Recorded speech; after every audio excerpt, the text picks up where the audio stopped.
నమస్తే, welcome to టీజీ5 news. నా పేరు శైలశ్రీ. ముందుగా హెడ్లైన్స్. మలక్పేట్ బి బ్లాక్ లో పారిశుద్ధ కార్మికులపై దాడి కలకలం రేపింది. డిగ్నిటీ డ్రైవ్ ఫౌండేషన్ వారు చేసే సేవలు అభినందనీయం. బంజారాహిల్స్ ఎంపీఎం టైమ్ స్క్వేర్ మాల్లో రటాటా గేమింగ్ జోన్ ఏర్పాటు. కోటి దీపోత్సవం వచ్చే ఏడాది నుంచి రాష్ట్ర పండుగ రేవంత్ రెడ్డి ప్రకటన. యువతను సన్మార్గం వైపు వెళ్లే దిశగా ప్రతి ఒక్కరు కృషి చేయాలని రాష్ట్ర గవర్నర్ జిష్ణుదేవ్ వర్మ.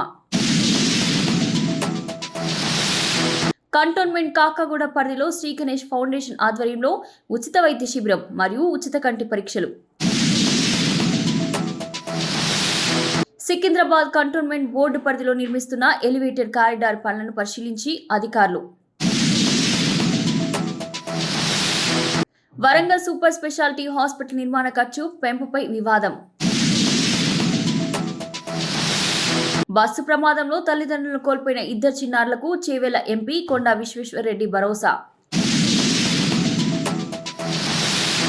వర్షాకాలంలో ప్రజల ఇబ్బందుల నివారణకు కట్టుదిట్టమైన చర్యలుగా మన్సూరాబాద్ నుండి నాగోల్ నాలా పునరుద్ధరణ పనుల వేగం.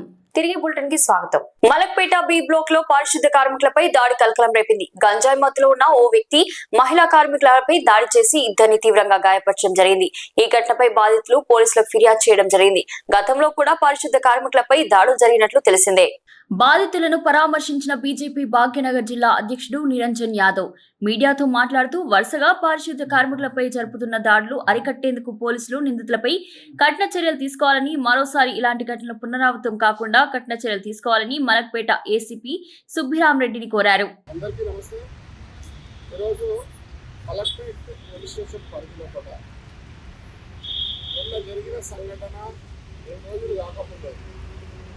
ఎవరైతే పారిశుద్ధ్య కార్మికులు ఉన్నారో వాళ్ళపైన మరి బంగ్లాదేశ్ గుండాలు అటాక్ చేసి నెత్తి పగలగొట్టి వాళ్ళను కొట్టినటువంటి సంఘటన కలెక్టరేట్ పోలీస్ స్టేషన్ పరిధిలో జరిగింది.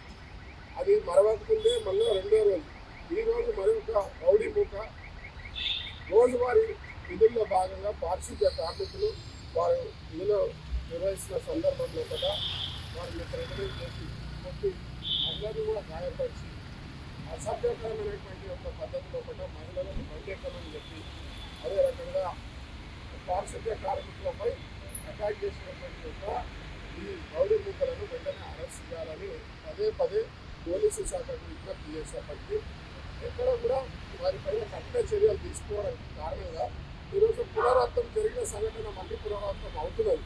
కాబట్టి ఉన్నతాధికారులు దీంట్లో చొరవ తీసుకోవాలి.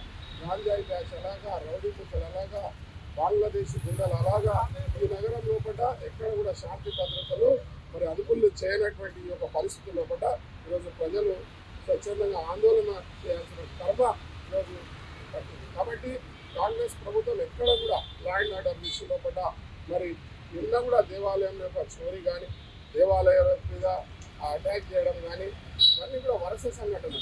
పోలీసులను సైతం పట్టుబెడుతున్నటువంటి పోలీసులు కూడా మర్డర్ చేసినటువంటి ఒక సంఘటన మనం చూస్తాం. అదే రకంగా నిన్న సోషల్ మీడియాలో కూడా కత్తితో నిర్దాక్షిణంగా రోడ్డుపై మరి యువకుని చంపినటువంటి ఒక ఉదంతం, అదే రకంగా గోరక్షకుడిపై గన్నుతో కాల్చినటువంటి ఒక ఉదంతం.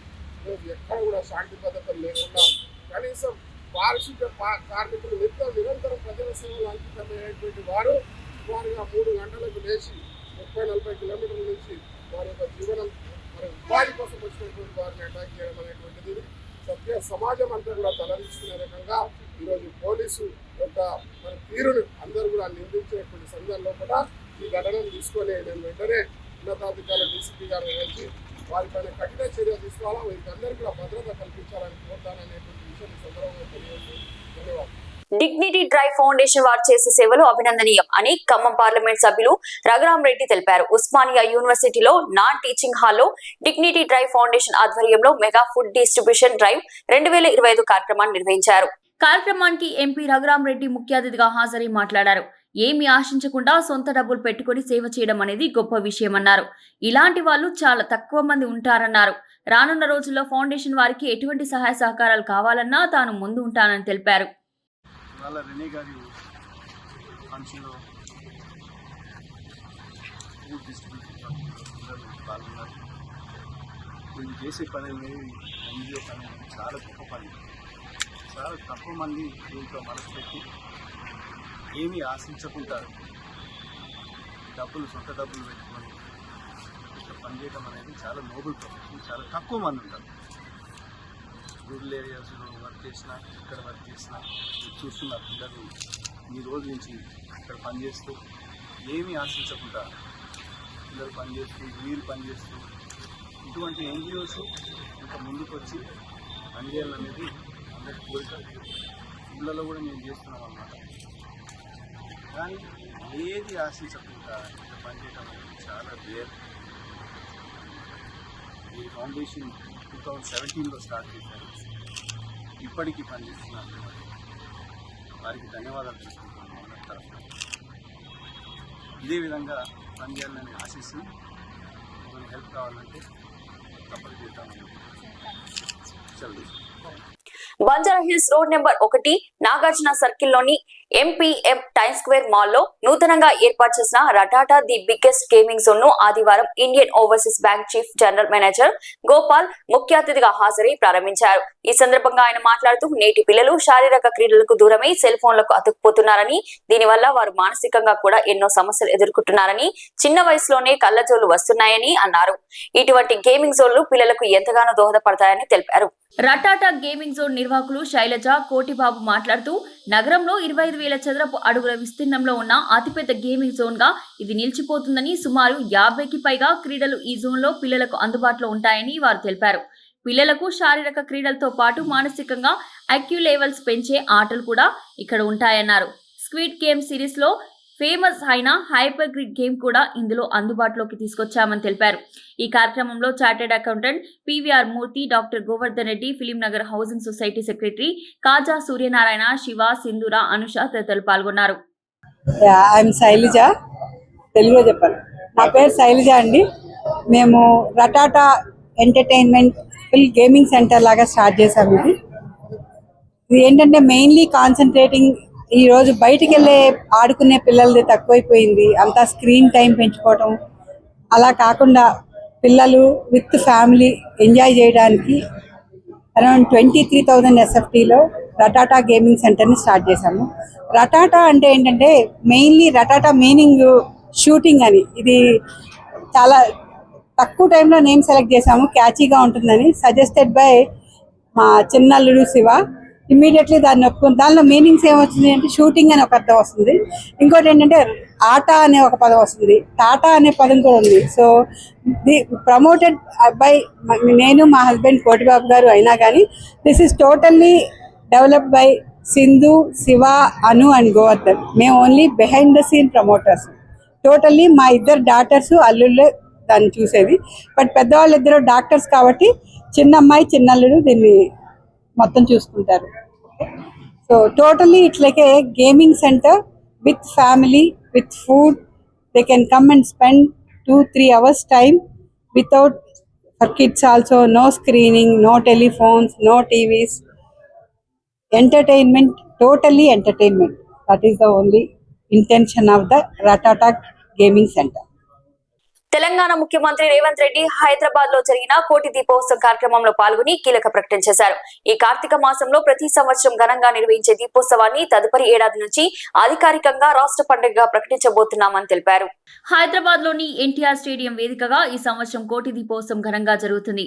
ఈ సందర్భంగా ప్రభుత్వ ప్రతినిధుల ద్వారా ముఖ్యమంత్రి రేవంత్ రెడ్డి మాట్లాడుతూ ఈ దీపోత్సవం వచ్చే ఏడాది నుంచి అధికారికంగా తెలంగాణ రాష్ట్ర పండుగ నిర్వహించబోతున్నామన్నారు. అలాగే ఈ మహోత్సవాన్ని జాతీయ స్థాయి ఉత్సవంగా గుర్తించాలని, అవసరమైతే ప్రధాని ప్రణాళికలకు లేఖ రాయనున్నట్లు ప్రకటించారు. ఈ కార్యక్రమాన్ని రాష్ట్ర ప్రభుత్వ పండుగగా గుర్తించి వచ్చే సంవత్సరం నుంచి తెలంగాణ రాష్ట్ర ప్రభుత్వం అధికారిక ఉత్సవంగా దీనికి గుర్తింపునిచ్చి హోదానివ్వడానికి ఈనాడు మీ అందరికీ తెలియజేయడానికి నేను సంతోషిస్తున్నాను. ఇదే కాదు, దీన్ని జాతీయ పండుగగా గుర్తించాలి. జాతీయ స్థాయిలో భక్తులందరికీ ఎన్టీఆర్ స్టేడియంలో ఈనాడు రచనా టీవీ యాజమాన్యం ముఖ్యంగా నరేంద్ర చౌదరి గారి దంపతులు నిర్వహిస్తున్న ఈ కార్యక్రమం జాతీయ స్థాయిలో గుర్తింపు రావాలి, కేంద్ర ప్రభుత్వం కూడా జాతీయ పండుగగా గుర్తింపునివ్వాలి అని తెలంగాణ రాష్ట్ర ప్రభుత్వం తరఫున దేశ ప్రధానమంత్రి నరేంద్ర మోడీ గారికి లేఖ రాయడం జరుగుతుందని చెప్తే భక్తులందరికీ నేను తెలియజేస్తున్నాను. సమాజంలో మారుతున్న పరిస్థితుల నేపథ్యంలో యువతను సన్మార్గం వైపు వెళ్లే దిశగా ప్రతి ఒక్కరు కృషి చేయాలని రాష్ట్ర గవర్నర్ జిష్ణుదేవ్ పేర్కొన్నారు. హైదరాబాద్ కాచిగూడలోని మున్నూరు కాపు భవనంలో 134 ఆల్ ఇండియా బ్రహ్మో కాన్ఫరెన్స్ లో ఆయన పాల్గొని ప్రసంగించారు. ధర్మ మార్గం వైపే సాగే ప్రతి ఒక్కరూ విజయాలను సాధిస్తారని ఆయన సూచించారు. బ్రహ్మో సంస్థ సమాజంలో యువతీ యువకుల పట్ల ప్రత్యేక దృష్టి కేంద్రీకరించి వారిలో ఆధ్యాత్మిక చింతన అలవర్చడం కోసం చేస్తున్న కృషిని ఆయన అభినందించారు. ఆచార్య సీతారామ బ్రహ్మం రచించిన గ్లిప్సెస్ ఇంటర్నల్ పుస్తకాన్ని రేఖా సహాని ఆవిష్కరించారు.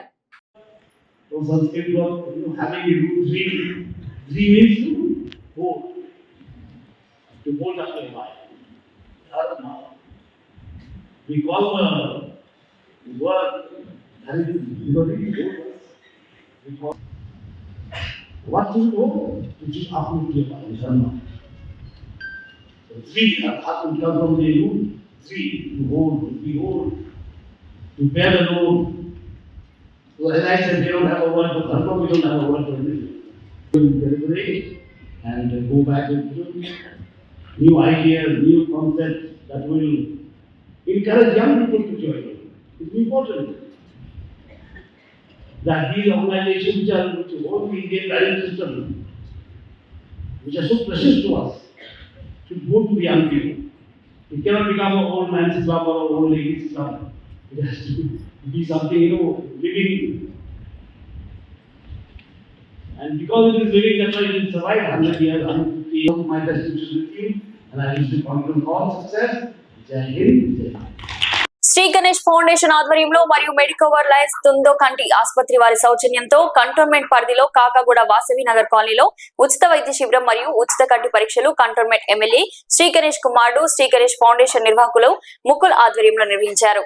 ఈ కార్యక్రమంలో మెడికవర్ డాక్టర్ సమక్షంలో ఉచితంగా బీపీ, షుగర్, బరువు, కంటి పరీక్షలు చేసి అవసరమైన వారికి మందులు పంపిణీ చేశారు. అనంతరం ముకుల్ మాట్లాడుతూ సమాజ సేవతోనే సంతృప్తి వస్తుందని, తన తండ్రి కంటోన్మెంట్ ఎమ్మెల్యే శ్రీ గణేష్ చెప్పిన బాటలోనే పేద ప్రజలకు సహాయం చేయాలని నిర్ణయించుకున్నానని, తన తండ్రి స్థాపించిన శ్రీ గణేష్ ఫౌండేషన్ ద్వారా సేవా కార్యక్రమాలు చేపడుతున్నామని, మా శ్రీ గణేష్ ఫౌండేషన్ కు సహకరిస్తున్న మెడికవర్ లయన్స్ తుందో సికింద్రాబాద్ ఆసుపత్రి ప్రతినిధులకు కూడా కృతజ్ఞతలు తెలుపుతున్నామని, భవిష్యత్తులో మరిన్ని సేవా కార్యక్రమాలతో ప్రజలకు అందుబాటులో చేస్తామని చెప్పారు. ఈ కార్యక్రమంలో ఉత్తరయ్య తదితరులు పాల్గొన్నారు. ఇక్కడ విచ్చేసినటువంటి పెద్దోళ్ళందరికీ, మీడియా పెద్దోళ్ళందరికీ నా పేరున హృదయపూర్వక నమస్కారాలు. ఈరోజు మన వార్డ్ 5 కాకగూడ అంబేద్కర్ కమిటీ హాల్లో శ్రీ గణేష్ ఫౌండేషన్ ఆధ్వర్యంలో ఈరోజు ఇక్కడ మెగా హెల్త్ క్యాంప్ పెట్టడం జరుగుతుంది. ఈ యొక్క మెగా హెల్త్ క్యాంప్ బస్సులో ఉన్న పేద కుటుంబాల కోసం వాళ్ళు హాస్పిటల్ పోకుండా, హాస్పిటల్ ఖర్చులు అఫోర్డ్ చేయకుండా ఇంట్లోనే ఉండిపోతున్నారు. ఇలాంటి ఒక హెల్త్ క్యాంప్ ప్రతి ఒక్క బస్సులో పెట్టి వాళ్ళ ట్రీట్మెంట్ చేయడమే మా ఒక లక్ష్యం. ఈ యొక్క హెల్త్ క్యాంప్ ప్రతి ఒక్క బస్తీలో పెట్టడం జరుగుతుంది. మీరు ఆల్రెడీ చూసినారు నాన్నగారు ఎన్ని సేవా కార్యక్రమం చేసినారు. నేను కూడా అట్లనే చేస్తూ పోతాను. దానికి మీ అందరు ఆశీర్వాదం కోరుకుంటున్నాను. ఈరోజు హెల్త్ క్యాంప్కి సపోర్ట్ చేసినటువంటి Medicover hospital, Lions club Marredpally, ఇంకా మా ఎస్జిఎఫ్ టీం, కాకగూడ యూత్ అందరికీ నా పేరున ధన్యవాదాలు. Thank you. Secunderabad cantonment board పరిధిలో నిర్మిస్తున్న ఎలివేటెడ్ కారిడార్ పనులను పరిశీలించి అధికారులకు తగు సూచనలు ఇచ్చిన స్థానిక పార్లమెంట్ సభ్యులు ఈటల రాజేందర్. ఈ సందర్భంగా స్థానిక ప్యారడైజ్ సిగ్నల్ నుండి మేడ్చల్ వరకు నిర్మాణ పనులను మరియు మంచినీటి పైప్లైన్ నిర్మాణ పనులను పరిశీలిస్తూ హెచ్ఎండిఏ అధికారి హరికృష్ణ గారితో చర్చించడం జరిగింది. అలాగే రహదారుల మళ్లింపు, ట్రాఫిక్ సమస్యలపైన స్థానిక ట్రాఫిక్ డీసీపీ రాహుల్ హెగ్దేతో చర్చించడం జరిగింది. ఈ కార్యక్రమంలో బీజేపీ రాష్ట్ర కార్యవర్గ సభ్యులు బాణుక మల్లికార్జున్, కంటోన్మెంట్ బోర్డు మాజీ ఉపాధ్యక్షులు కేశవరెడ్డి మరియు కంటోన్మెంట్ బీజేపీ నాయకులు, కార్యకర్తలు పెద్ద ఎత్తున పాల్గొనడం జరిగింది. వరంగల్ సూపర్ స్పెషాలిటీ హాస్పిటల్ నిర్మాణ ఖర్చు పెంపుపై వివాదం మళ్లీ తెరపైకి వచ్చింది.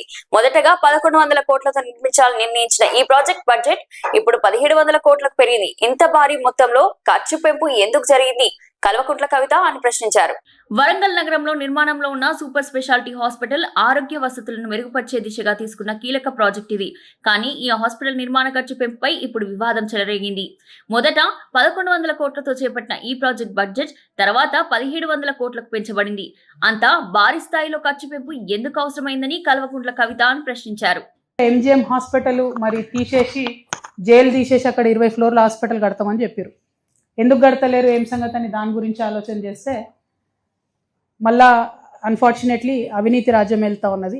1100 కోట్లతోని తెలంగాణ వచ్చినాక బీఆర్ఎస్ హయాంలో టెండర్ జరిగింది. అప్పుడు ఒక కంపెనీకి వచ్చింది, దాన్ని ఇంకో కంపెనీ బినామీగా చేస్తుంది. ఆ బినామీ చేసే కంపెనీ ఏం చేసింది, 1100 కోట్ల టెండర్ని 1700 కోట్లకి చేసింది. అది హరీష్ రావు గారికి సంబంధించినటువంటి కంపెనీ అని తెలిసింది నాకు. మరి అది వాస్తవమో కాదో మీకే తెలియాలి. 1700 కోట్లు అవడంతోనే ఇప్పుడు వచ్చినటువంటి గవర్నమెంట్ విజిలెన్స్ ఎంక్వైరీ చేసిందట. మరి ఆ విజిలెన్స్ ఎంక్వైరీ అయ్యేది ఎప్పుడో, ఆ హాస్పిటల్ అయ్యేది ఎప్పుడో ఏందో మాకైతే తెలియదు. బట్ ప్రభుత్వాన్ని మాత్రం ఒకటే డిమాండ్ చేస్తున్నా, పోయిన ప్రభుత్వంలో తప్పులు జరిగినాయి అని ఇంకా కూడా మొత్తుకునే బదులు ఆ తప్పుల్ని సరిచేయండి, తొందరగా విజిలెన్స్ రిపోర్ట్ తెప్పించుకోండి, ఎవరినన్నా శిక్షించేది ఉంటే శిక్షించండి, ఏది చేస్తారో చేయండి, కానీ ప్రజలకు మాత్రం సౌకర్యాన్ని క్రియేట్ చేయవలసిందిగా నేను కోరుతా ఉన్నాను. బస్సు ప్రమాదంలో తల్లిదండ్రులు కోల్పోయిన ఇద్దరు చిన్నారులకు చేవెళ్ల ఎంపీ కొండా విశ్వేశ్వరరెడ్డి భరోసా ఇచ్చారు. బాధిత కుటుంబాన్ని పరామర్శించిన ఆయన ఆ ఇద్దరు ఆడపిల్లలకు స్వయంగా చూసుకుంటానని, వారి భవిష్యత్తు బాధ్యత తనేదని హామీ ఇచ్చారు. వెంటనే తాత్కాలిక సహాయంగా 30,000 రూపాయల నగదు అందజేసి మానవతా హృదయాన్ని చాటుకున్నారు. బస్సు ప్రమాదంలో తల్లిదండ్రులు కోల్పోయిన ఇద్దరు చిన్నారులను చేవెళ్ల ఎంపీ కొండా విశ్వేశ్వరరెడ్డి పరామర్శించారు. వారిని ఆదుకొని ఆప్యాయంగా మాట్లాడి భరోసా ఇచ్చారు. ఈ ఇద్దరు ఆడపిల్లల భవిష్యత్తు బాధ్యత నాదే అని స్పష్టంగా ప్రకటించారు. వారి చదువు, జీవనం, భవిష్యత్తు గురించి తానే చూసుకుంటానని హామీ ఇచ్చారు. ఇంటింటికి పోయి సానుభూతి చూపెడతాను, మా ఇంట్లో ఏం చేయగలుగుతామో అది తెలుసుకుంటానికి వచ్చినాము. ఇప్పుడే హాజీపూర్ పోయి అక్కడ శివలీల ఇంకా భవానీ వాళ్ళ అనాథులు అయిపోయింది. ఏదో మా తరఫు నుంచి 30,000 ఇస్తున్నాం, కానీ 30,000 ఇచ్చినా, 1,00,000 ఇచ్చినా, 10 లక్షలు ఇచ్చినా ఏమవుతుంది? అందుకే వాళ్ళకి ఏం చేయాలని మేము ఆలోచించినాము. వాళ్ళకు ఒక మంచి అనాథాశ్రమం నుంచి చాలా మంచి క్వాలిటీ, అంటే మా ఇంటి దగ్గరనే ఒకటి ఉంటుంది, అక్కడ మంచిగా చదివిస్తారు. దానికి అందరు ఐఏఎస్ ఆఫీసర్లు భార్యలు కూడా సపోర్ట్ ఇస్తారు. దాని తర్వాత పెద్ద అమ్మాయికి ఏమో నర్సింగ్ చేసి ఉద్యోగం ఇప్పిస్తామని గ్యారంటీ ఇస్తున్నాం. అది మా సతీమణితో మాట్లాడినాం. ఇద్దరు ఒక్కటే అక్క చెల్లెలు ఒక్కరు ఉంటే అక్క చెల్లెని చూసుకోవచ్చు. కానీ మొత్తానికి ఫైనల్ నిర్ణయం ఏమో ఊళ్ళో తీసుకోవాలి. ఎందుకంటే పిల్లలకు ఊరు ఇచ్చి మళ్ళీ హైదరాబాద్ రావాలంటే వాళ్ళకి బాధగానే ఉంటుంది. కానీ మా ప్రకారంగా అదే మంచిగా బాలేశ్వర్ గుప్తా గారు అక్కడ తెలుసుకొని, రమేష్ గారు అక్కడ తెలుసుకొని నిర్ణయం తీసుకుంటారు. అట్లనే ఇక్కడ ఒక్కొక్క ఇంట్లో ఒక్కొక్క పరిస్థితి, ఒక్కొక్క కథ, ఒక్కొక్క ఉన్నది. అన్ని కూడా ట్రాజిడీ, బాధాకరంగా ఉన్నాయి. ఇక్కడికి కీర్తి రెడ్డి ఆమె మంచిగా చదువుతుంది, నాగ్పూర్లో పోయి అఖిలారెడ్డి నాగ్పూర్లో పోయి బిఎస్సి అగ్రికల్చర్ చేసి ఇప్పుడు ఎంబీబీఎస్ చేస్తుండే. కొన్ని రోజులు అయితే మంచి ఉద్యోగం వస్తుంది. వాళ్ళకు ఈ కుటుంబానికి భూమి ఎక్కువ లేదు, భూమే లేదు, ఆధారపడేది పెన్షన్, వాళ్ళ పిన్ని పెన్షన్, చిన్నమ్మ పెన్షన్. అట్లనే ఈ ఇంట్లో కూడా వాళ్ళ అన్న ఉన్నాడు. ఈమె సంపాదిస్తే వాళ్ళ అన్న ఇంకా పెద్ద చదివి ఒక మంచి ఉద్యోగం వస్తుంది. అయితే ఆ ఆశ కూడా పోయింది ఇక్కడ. అయితే ఇక్కడ కూడా మేము ఏమి చేయాలని ఆలోచిస్తున్నాము. అయితే అబ్బాయిని రమ్మన్నాము. వాళ్ళకు మంచి ట్రిపుల్ ఇంజనీరింగ్ అయిపోయింది, బీటెక్ ఇంజనీరింగ్ అయిపోయింది. ఈయనకు కూడా ఉద్యోగం ఇప్పిస్తాను. ఇప్పుడు ఇంతో అంతో ఆ జేబుల నుంచి సాయం చేస్తున్నాం. ప్రధానమంత్రి 2 లక్షలు వస్తున్నాయి, అందరికి కూడా వస్తున్నాయి. ఇది రంగారెడ్డి వికారాబాద్ కలెక్టర్ డేటా తీసుకొని, వాళ్ళ బ్యాంక్ అకౌంట్ తీసుకొని, ఇది nodal officer Rangareddy collector Narayana Reddy గారు, వారు కూడా పని అయిపోయింది. ఇప్పుడు ప్రధానమంత్రి ఆఫీస్ పోయింది, అది మేము ఫాలో అప్ చేస్తున్నాం. వారంలో 10 రోజుల్లో అది కూడా వస్తుంది. మన్సూరాబాద్ నుండి నాగోల్ డివిజన్ వరకు సాగుతున్న నాలా పునరుద్ధరణ పనులు కొనసాగుతున్నాయని, ఇటీవల ఈ పనుల పురోగతిని స్వయంగా పరిశీలించిన GHMC deputy 4 leader corporator Koppula Narasimhareddy GHMC engineering శాఖ అధికారులతో కలిసి పర్యటించారు. ఈ సందర్భంగా కార్పొరేటర్ మాట్లాడుతూ మన్సూరాబాద్ మెయిన్ రోడ్ పై వర్షపు నీరు నిలిచిపోవడం వల్ల వాహనదారులు మరియు పాదచారులు తీవ్ర ఇబ్బందులు పడుతున్నారని స్థానికులు వివరించారు. దీన్ని గమనించిన వెంటనే అధికారులను ఆదేశించి వర్షపు నీటి ప్రవాహాన్ని అడ్డుకుంటున్న పూడికను తొలగించేందుకు చర్యలు చేపట్టాలని కోరారు. దీని ఫలితంగా ఈ రోజు సంబంధిత హైడ్రా శాఖ సిబ్బంది పూడిక తొలగింపు పనులు ప్రారంభించగా వర్షపు నీరు సాఫీగా నాలలోకి వెళ్లేలా మార్గం సుగమవుతుందని పేర్కొని స్పందించిన అధికారులకు ప్రత్యేక ధన్యవాదాలు తెలిపారు. బులెటిన్ ముగించే ముందు హెడ్లైన్స్ మరోసారి. మలక్పేట్ బి బ్లాక్ లో పారిశుద్ధ్య కార్మికులపై దాడి కలకలం రేపింది. డిగ్నిటీ డ్రై ఫౌండేషన్ వారు చేసే సేవలు అభినందనీయం. బంజారాహిల్స్ ఎంపీఎం టైమ్ స్క్వేర్ మాల్లో రటాటా గేమింగ్ జోన్ ఏర్పాటు. కోటి దీపోత్సవం వచ్చే ఏడాది నుంచి రాష్ట్ర పండుగ రేవంత్ రెడ్డి ప్రకటన. యువతను సన్మార్గం వైపు వెళ్లే దిశగా ప్రతి ఒక్కరు కృషి చేయాలని రాష్ట్ర గవర్నర్ జిష్ణుదేవ్ వర్మ. కంటోన్మెంట్ కాకాగూడ పరిధిలో శ్రీ గణేష్ ఫౌండేషన్ ఆధ్వర్యంలో ఉచిత వైద్య శిబిరం మరియు ఉచిత కంటి పరీక్షలు. సికింద్రాబాద్ కంటోన్మెంట్ బోర్డు పరిధిలో నిర్మిస్తున్న ఎలివేటెడ్ కారిడార్ పనులను పరిశీలించి అధికారులు. వరంగల్ సూపర్ స్పెషాలిటీ హాస్పిటల్ నిర్మాణ ఖర్చు పెంపుపై వివాదం. బస్సు ప్రమాదంలో తల్లిదండ్రులను కోల్పోయిన ఇద్దరు చిన్నారులకు చేవెళ్ల ఎంపీ కొండా విశ్వేశ్వరరెడ్డి భరోసా. వర్షాకాలంలో ప్రజల ఇబ్బందుల నివారణకు కట్టుదిట్టమైన చర్యలుగా మన్సూరాబాద్ నుండి నాగోల్ నాలా పునరుద్ధరణ పనుల వేగం. ఇది ఈ రోజు బులెటిన్. మరో బులెటిన్ లో మళ్ళీ కలుద్దాం. అంతవరకు సెలవు.